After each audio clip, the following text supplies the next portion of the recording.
Hello friends, आइए हम लोग आज क्यूब और क्यूब रूट के बारे में जानकारी प्राप्त करें।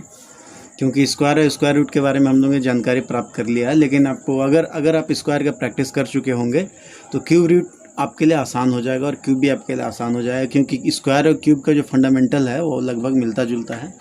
देखिए, अगर आप किसी भी नेचुरल नंबर का क्यूब करते हैं तो इस प्रकार आएगा और उसका यूनिट प्लेस में 1 8 7 4 5 6 3 2 9 और 0 आएगा। और अगर किसी भी नेचुरल नंबर का अगर आप स्क्वायर करते हो तो ये डिजिट आएगा। मैंने 1 से 9 तक का ही डिजिट लिया है ताकि आप समझ सकें कि 1 से 9 तक कई संख्या से दुनिया का सबसे बड़ा संख्या और छोटा से छोटा संख्या बनाया जाता है। तो यहाँ जो स्क्वायर करने पर यूनिट प्लेस में आता है 1 4 9 6 5 6 9 4 1। ठीक है, तो आपको यहाँ ध्यान देना है कि स्क्वायर से स्क्वायर रूट का ट्रिक्स बनता है और क्यूब से क्यूब रूट का ट्रिक्स बनता है। और स्क्वायर की जो विशेषता है उससे पता चलता है स्क्वायर के बारे में, और क्यूब से क्यूब की विशेषता से क्यूब रूट के बारे में पता चलता है। तो मैंने आपको फिर से याद दिलाने के लिए यहाँ पे लिखा है। देखिए, स्क्वायर में क्या होता है। स्क्वायर अगर हम लोग करते हैं तो स्क्वायर का फंडामेंटल क्या है, उसका इकाई अंक में 1 4 9 6 5 6 6 9 1 आता है। यानी इस प्रकार ऊपर से आप देखोगे तो 1 4 9 6 यहाँ रिपीट हुआ है और नीचे से 1 4 9 6 रिपीट हुआ। 5 का 5 ही होता है। और इसके लिए आपके पास रूल्स मैंने आपको बताए थे। अगर आप वर्ग करते हैं तो 1 2 3 4 5 6 7 8 9 10 डिजिट है। इसके लिए अगर आप वर्ग करेंगे तो वर्ग के बारे में यानी परफेक्ट वर्ग जानना चाहते हैं तो इसका इकाई जिसके इकाई अंक में 1 4 9 6 5 आए उसी को, और 0 0 1 4 9 6 और 5 आए जिस पूर्ण वर्ग के अंत में, उसे हम लोग पूर्ण वर्ग कहते थे। और उसी के हिसाब से, इसी कंसेप्ट के हिसाब से हम लोग उसको फॉलो भी करते थे। और यहाँ पे आपको पूर्ण वर्ग निकालने के लिए मैंने आपको जो शॉर्टकट ट्रिक बताया था उसमें बताया था कि 1 अगर किसी पूर्ण वर्ग संख्या का इकाई अंक है तो उसका इकाई अंक का उत्तर या तो 1 होगा या 9 होगा। और 4 अगर किसी पूर्ण वर्ग संख्या का इकाई अंक है तो उसका उत्तर या तो 2 होगा या तो 8 होगा। और अगर पूर्ण वर्ग संख्या का इकाई अंक 9 है तो उसका उत्तर या तो 3 होगा या 7 होगा। और अगर 6 पूर्ण वर्ग संख्या का इकाई अंक है तो उसका उत्तर 4 होगा या 6 होगा। और 5 और 0 रहने पर सेम होता है, यानी 0 का 0 और 5 का 5। ये इकाई अंक के लिए मैंने आपको ट्रिक्स दिया था और दहाई अंक के लिए भी मैंने आपको बताया कि किस तरह से हम लोग उसको कैलकुलेट करते हैं। पिछले क्लास में स्क्वायर वाले वीडियो में मैंने इसके बारे में क्लियर किया। और अगर आप उस तरह से प्रैक्टिस करते हैं तो और आपको कहीं भी किसी कोई वीडियो या किसी किताब को पढ़ने की आवश्यकता नहीं है। उसी प्रैक्टिस के आधार पर आप रेलवे लेवल का तैयारी कर सकते हैं। और मैंने 2 डिजिट का जो भी बताया रेलवे लेवल के लिए, और 3 डिजिट वाला जो आपका बैंक पीओ लेवल के लिए है, तो 3 डिजिट का अगर प्रयोग आप करना चाहते हैं तो, या बैंक पीओ का तैयारी करना चाहते हैं तो 3 डिजिट तक आपको प्रैक्टिस करना होगा। क्यूब में यहाँ पे मैंने लिखा है कि अगर इकाई का अंक जो है आपका नेचुरल नंबर का 1 2 3 4 5 6 7 8 9 10 इस तरह हो, तो अगर आप क्यूब करते हो तो उसका इकाई अंक में आपका आएगा 1 का 1 आएगा। और क्यूब करेंगे इसका तो इसका आएगा 8, इसका क्यूब करेंगे तो इकाई अंक 7, और इसका क्यूब करेंगे तो इकाई अंक 4, यानी 5 का 5 ही आएगा, 6 का 6 ही आएगा। 7 का अगर क्यूब करेंगे कि इकाई अंक 3 आएगा, और 8 का अगर क्यूब करेंगे कि इकाई अंक 2 आएगा। 9 का क्यूब करेंगे तो इकाई अंक 9 आएगा। इस प्रकार आप देख सकते हैं कि जब भी आप कोई भी पूर्ण घन संख्या का इकाई अंक अगर आपको दिया है तो आप उसके उत्तर में क्या लिख सकते हैं। 1 के लिए आपको 1 लिखना होगा, 5 के लिए 5, 6 के लिए 6, 0 के लिए 0, इस प्रकार आता है। और लेकिन आपको 2 चीज़ ध्यान रखना क्या नहीं आता, जैसे 2 के लिए 8 और 3 के लिए 7 आएगा। अगर किसी भी पूर्ण घन का इकाई अंक 2 है तो उसका जो उत्तर का इकाई अंक वो 8 होगा। अगर 3 है तो उसका उत्तर का इकाई अंक 7 होगा। अगर पूर्ण घन का इकाई अंक 7 है तो उसका उत्तर आपको 3 लिखना होगा, और अगर 8 है तो 2 लिखना होगा। इस प्रकार आप देखेंगे दोस्तों कि पूर्ण घन अगर आपको का इकाई अंक अगर 2 3 7 या 8 है तो इसका म्यूचुअल फ्रेंड डिजिट ही उसका आंसर होता है। यानी 2 के लिए 8, 3 के लिए 7, और 7 के लिए 3, और 8 के लिए 2। इस प्रकार आप इस फंडामेंटल के आधार पर जो है क्यूब रूट आसानी से आप निकाल सकते हैं। लेकिन क्यूब रूट निकालने से पहले और उसे जानने से पहले हम लोग आइए पहले क्यूब को फास्टली कैसे कैलकुलेट करते हैं उसको देखते हैं। तो चलिए दोस्तों, आगे बढ़ते हैं हम लोग। अगर आप परफेक्ट क्यूब के बारे में पता लगाना चाहते हैं कि कौन सा परफेक्ट क्यूब है, तो आप पता नहीं लगा पाएंगे, क्योंकि पता लगाने के लिए आपके पास बहुत ही शॉर्टकट विधि नहीं है, मतलब देख के आप पता नहीं लगा पाएंगे। उसके लिए आपको फैक्टराइजेशन मेथड का इस्तेमाल करना ही पड़ेगा। और इसीलिए मैंने यहाँ पे लिखा कि perfect cube it can be expressed as the product of the triplet of equal factor. यानी अगर कोई भी आपको क्यूब दिया हुआ है तो आप उस क्यूब को फैक्टराइजेशन करेंगे, और फैक्टराइजेशन करने के बाद ट्रिपलेट जो इक्वल फैक्टर्स नंबर्स निकलेंगे, अगर निकलेंगे तो वो, अगर निकल पाते हैं तो परफेक्ट क्यूब है, अगर वो ट्रिपलेट नंबर नहीं निकल पाता तो परफेक्ट क्यूब नहीं है। यही एक आपके पास एक रास्ता है, क्योंकि आप जो क्यूब का जो बेसिक फंडामेंटल है, जो मैंने आपको दिखाया है 1 का क्यूब 1, 2 का क्यूब 8, इस प्रकार का जो बेसिक फंडामेंटल है उसमें सारे डिजिट आ जाते हैं। यानी 1 के 1 2 3 5 6 1 2 3 5 4 5 1 2 3 4 5 6 7 8 9 सारे डिजिट आ जाते हैं, इसीलिए आप देख के पता नहीं लगा सकते। इस प्रकार आप परफेक्ट क्यूब अगर जानना चाहते हैं तो आपको फैक्टराइजेशन मेथड का इस्तेमाल करना ही पड़ेगा। लेकिन आइए दोस्तों आगे बढ़ते हैं। अगर अब कि हम क्यूब करना चाहें किसी भी डिजिट का तो कैसे करते हैं। रेलवे के लिए आपको 2 डिजिट तक क्यूब आपको याद रखना होगा, या उसका प्रैक्टिस करना होगा, या उसको ट्रिकी मेथड से सॉल्व करना होगा। और बैंक पीओ के लिए आपको 3 डिजिट तक करना होगा। इसके लिए मैंने 3 मेथड यहाँ पे लिखे हैं। एक है शॉर्टकट मेथड, फार्मूला मेथड, या उसका एक दूसरा नाम कॉलम मेथड भी है, कई नाम है इसके। और दूसरा मैंने लिखा रेशनल मेथड, और तीसरा मैंने लिखा ट्रिकी और हॉट ट्रिक। ये तीनों मेथड, तीनों में से कोई भी मेथड अगर आप याद रखेंगे तो अच्छा है, बट ट्रिकी और हॉट ट्रिक बहुत ज़बरदस्त है, और उस ज़बरदस्त ट्रिक से को सीखने के लिए आप तैयार रहिए। चलिए सबसे पहले हम लोग देखते हैं शॉर्टकट मेथड या फार्मूला मेथड या रेशनल मेथड। अगर किसी नंबर का हम क्यूब निकालना चाहते हैं तो हम अल्फ़ाबेटिकल फार्मूला से निकाल सकते हैं, अलजेब्रा के फार्मूला से निकाल सकते हैं। जैसे a + b का क्यूब इक्वल टू होता है a³ + 3a² + 3ab² + b³। इस फार्मूला के जरिए हम लोग निकाल सकते हैं। बट कैसे निकालेंगे आइए यहाँ पे देखते हैं। मैंने एक कॉलम बनाया, इसीलिए मैंने इसका नाम बताया, कॉलम मेथड भी है। सबसे पहले हम लोग क्या करेंगे, जो आपका a है और b है उसको 2 भागों में बांटेंगे, और a² लिखेंगे, फिर b² और b² लिखेंगे। उसके बाद क्या करेंगे, यहाँ फर्स्ट में a से गुना करेंगे, सेकंड में 3b से गुना करेंगे, थर्ड में 3a से गुना करेंगे, और फिर यहाँ b से गुना करेंगे। आप जरा ध्यान दीजिए, पहले यहाँ पे a से गुना हुआ, यहाँ b से गुना हुआ, यहाँ भी पहले a से गुना हुआ, यहाँ b से गुना। अगर इसको 2 भाग में बांट देते हैं तो आपको समझना ज़्यादा आसान हो जाएगा। आप पहले a से गुना किए, फिर 3b से, यहाँ पे 3a से और फिर b से, यानी एक बार यहाँ पे b में 3 आया है, जबकि यहाँ पर एक में a, इसमें 3a से आया है। अगर आप इसको कैलकुलेट कर देंगे तो आपका जो है वही आ जाएगा, फार्मूला ही आ जाएगा। अब इसको मैंने लिखा, जैसे 23 का अगर हम लोग क्यूब निकालना चाहेंगे तो क्या होगा, a का स्क्वायर हो गया 4, फिर a का स्क्वायर 4, क्योंकि a जूम किया गया 2 और b जूम किया गया 3, और b का स्क्वायर हो गया 9, और फिर यहाँ b का स्क्वायर हो गया 9। अगर एक और b से गुना कर देंगे तो b³ हो जाता है। उसी प्रकार यहाँ एक और a से गुना कर देंगे तो a³ हो जाता है, और हमको चाहिए 3b, 3 × b, 3 × b मतलब 3, यानी 3 × 3 9, 9 × 4 36 हो गया। और यहाँ पे देखिए 3a चाहिए था, 3 × 2 6, यानी 9 54 हो गया। अब आप क्या करोगे, आप इसका एक एक करके हम इसको प्लस करेंगे। प्लस कैसे करेंगे दोस्तों, देखिए पहले आप इकाई का अंक एक साथ ले लेते हैं।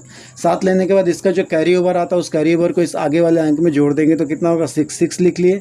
लेकिन इसका इकाई अंक में, फिर इसका इकाई अंक में 6 आया, जिसे मैंने यहाँ लिखा है, और 6 5 को कैरी में लिया, यानी कैरी लेना ना भूले। 5 को जब कैरी में लेंगे तो यहाँ पे आ जाएगा 6 5 11, यानी 41 का एक अंक यहाँ उतार लिए इकाई अंक। फिर इसका 4 जो है मैंने कैरी में लिया, ये हो गया 8 4 12। इस प्रकार आपका आंसर होता है 12 1 6 7, यानी 12,167 23 का क्यूब है। ये दिख रहा है। चलिए दोस्तों देखते हैं हम 3 डिजिट का अगर हम लोग क्यूब निकालें तो किस प्रकार निकालते हैं। 3 डिजिट का जैसे 112 मैंने एग्जांपल लिया है, इसे आप 2 भाग में बांट दीजिए, पहले a और b। इस प्रकार फार्मूला का हिसाब से पहले आपको क्या लिखना होगा, a², यहाँ पे a², फिर यहाँ पे b², फिर यहाँ पे b²। दूसरा स्टेप में क्या करना है, यहाँ पे आपको a से गुना करना है, जबकि यहाँ पे आपको 3b से गुना करना है, और यहाँ पे फिर क्या करना है, 3a से गुना करना है, और यहाँ पे आपको b से गुना करना है। इस कंसेप्ट के आधार पर मैंने यहाँ पे लिखा है 11 का स्क्वायर, नीचे a है यानी 11, फिर यहाँ पर 11 का स्क्वायर, और यहाँ पर 3b, यानी 3 × b में आपका डेटा है 2। उसके बाद फिर b², और यहाँ है 3a, यानी 3 × a में आपका 11 है, और यहाँ पे है b² और b। इस प्रकार आपका रिजल्ट होता है 4 × 2 33 × 4, और 1 to 1 × 6, और 1 to 1 × 11।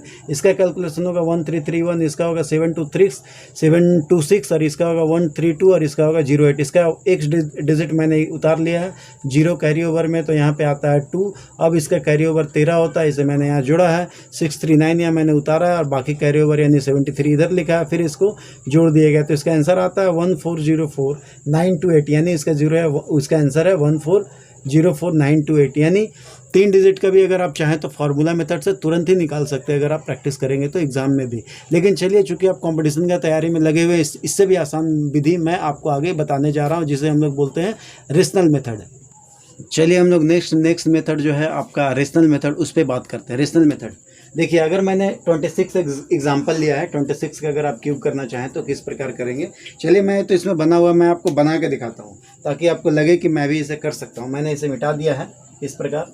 अब आइए इसका पहला स्टेप लेते हैं। कोई भी डिजिट अगर आपको मिले तो सबसे पहले आप उसका अनुपात निकालें, यानी 2 और 6 दो डिजिट है, तो इसका अगर अनुपात में हम लोग लिखेंगे तो इसको 2:6 लिखेंगे, और इसको कैलकुलेट करेंगे तो 1:3 होगा। यानी अगर पहला कोई डिजिट 1 होता है तो दूसरा डिजिट तो उसका 3 गुना होगा। इस प्रकार अगर इवन नंबर दिया हुआ तो इसलिए आप इसको निकाल सकते हो। इसीलिए चूंकि आप क्यूब कर रहे हैं, इसीलिए हम क्या करेंगे, 2 का क्यूब पहले यहाँ पे करते हैं। 2 का क्यूब कितना होगा दोस्तों, 8 होगा। 8 का 3 गुना कितना होता है, 24 होता है। 24 का 3 गुना कितना होता है, 4 × 12, 3 दूना 6, एक साथ 72 होता है। 72 का 3 गुना कितना होता है, 144 होता है। 144 नहीं होगा, 216 होगा। 7 × 21, 3 दूना 6। अब क्या करेंगे, जो बीच वाला डिजिट है, ये जो बीच वाला डिजिट है, इस डिजिट को आप डबल करोगे। अब क्या करेंगे दोस्तों, अब इसको हम लोग टोटल करने वाले हैं। तो टोटल करने से पहले कैरी ओवर पर ध्यान देना। आपको कैरी ओवर क्या लेना है, देखिए यहाँ 6 मैंने इकाई अंक में आंसर लिखा और 21 को कैरी ओवर में जोड़ा है। 21 को जब कैरी ओवर में जोड़ेंगे तो कितना होगा, 4 2 6 1 7 होता है। अब इसका कैरी ओवर क्या हो रहा है, देखिए ध्यान दीजिए, 4 2 6 7 6 13 का 3 हाथ में बच गया, 1 1 2 कैरी ओवर 3 होता है। अब अगर मैंने इसे जोड़ा तो कितना होगा, 4 3 7 8 15 का 5 हाथ में बच गया 1। और अब इसका कैरी 1 हो गया। कैरी ओवर कितना होगा, देखिए 4 2 6 2 8 और 1 9, तो आंसर आता है 17,576। इस प्रकार दोस्तों आप देख सकते हो। फिर से हम लोग ट्राई करते हैं। देखिए 6 है, 21 मैंने जोड़ा, 4 2 6 1 7 हो गया, 7 2 9 4 13 के 3 हाथ में बच गया, 1 1 2 8 4 12 3 15 हाथ में बच गया 1, 4 2 6 2 8 1 9 8 17,576। इस प्रकार दोस्तों आप इसे कर सकते हैं। चलिए अब हम लोग इसी क्वेश्चन को मूवमेंट करते हैं। यानी अगर इसके जगह मैं दूसरा एग्जांपल लेता हूं। अगर मैं 62 करूँ तो क्या होगा, 62 करूँ तो 6 और 2 इसका रेशियो होता है 6:2, और इसको क्या करेंगे आप 2:3 यानी 3:1 के रेशियो पे आ जाएगा। तो यहाँ पे 3 और यहाँ पे 1 है, तो 3 के हिसाब से लेंगे आपको, यानी 6 का क्यूब करेंगे तो 6 6 36 और कितना आ जाएगा, 6 6 36 के 6 आते बच गया 3, 6 दूनी 12 3 21, 216 आता है। अब हम क्या करेंगे, देखिए यहाँ पे आप अगर 3 है तो वहाँ पर 1 होगा, तो आप कैसे कैलकुलेट करोगे। अगर कैलकुलेशन में प्रॉब्लम होता तो आप इस तरह से कर सकते हो, 216 गुने, यहाँ पर आप रेशियो ले सकते हो। इसका रेशियो क्या बनेगा, या तो 3/1 या तो 1/3 बन सकता है, अगर इसको फ्रैक्शन में लेंगे तो आप देख लीजिए क्या ले सकते हैं। 3/1 लेंगे तो वही रहेगा, इसीलिए आपको 1/3 लेना है। जिससे कटेगा वही आपको नीचे लेना है, यानी हर में उसी को लेना। 3 से काटिए कितना होगा, 3 7 21, 3 दूना 6, 72 आ गया। नेक्स्ट स्टेप निकालने के लिए फिर आप 1/3 करोगे तो कितना आ जाएगा, 24 आ जाएगा। फिर नेक्स्ट स्टेप निकालने के लिए 1/3 करोगे तो कितना आ जाएगा, 8 आ जाएगा। अब क्या करेंगे दोस्तों, इसका डबल करना है, 144 एंड 48। अब इसका आंसर आप लिख सकते हो 8 8 4 12, 1 बचा, 4 2 6 1 7, यहाँ कैरी में जोड़ दिया गया है, 4 2 6 13 के 3 हाथ में बच गया 1, 7 1 8 4 12 के 2 हाथ में बच गया 1 1 2 22 8, यानी कितना हो गया 238328। यानी इसका आंसर होगा दोस्तों 238328। आप इसे कैलकुलेट करके चेक कर सकते हो। ये है आपका 62 का स्क्वायर, यानी आप चाहें तो किसी भी डिजिट का स्क्वायर निकाल सकते हैं। आप 3 डिजिट का भी स्क्वायर रेशनल मेथड से निकाल सकते हैं। अगर आपको आसान लगे तो आप इसका प्रैक्टिस कर सकते हैं। ये मैंने इवन नंबर का एग्जाम्पल लिया था। आइए अब एक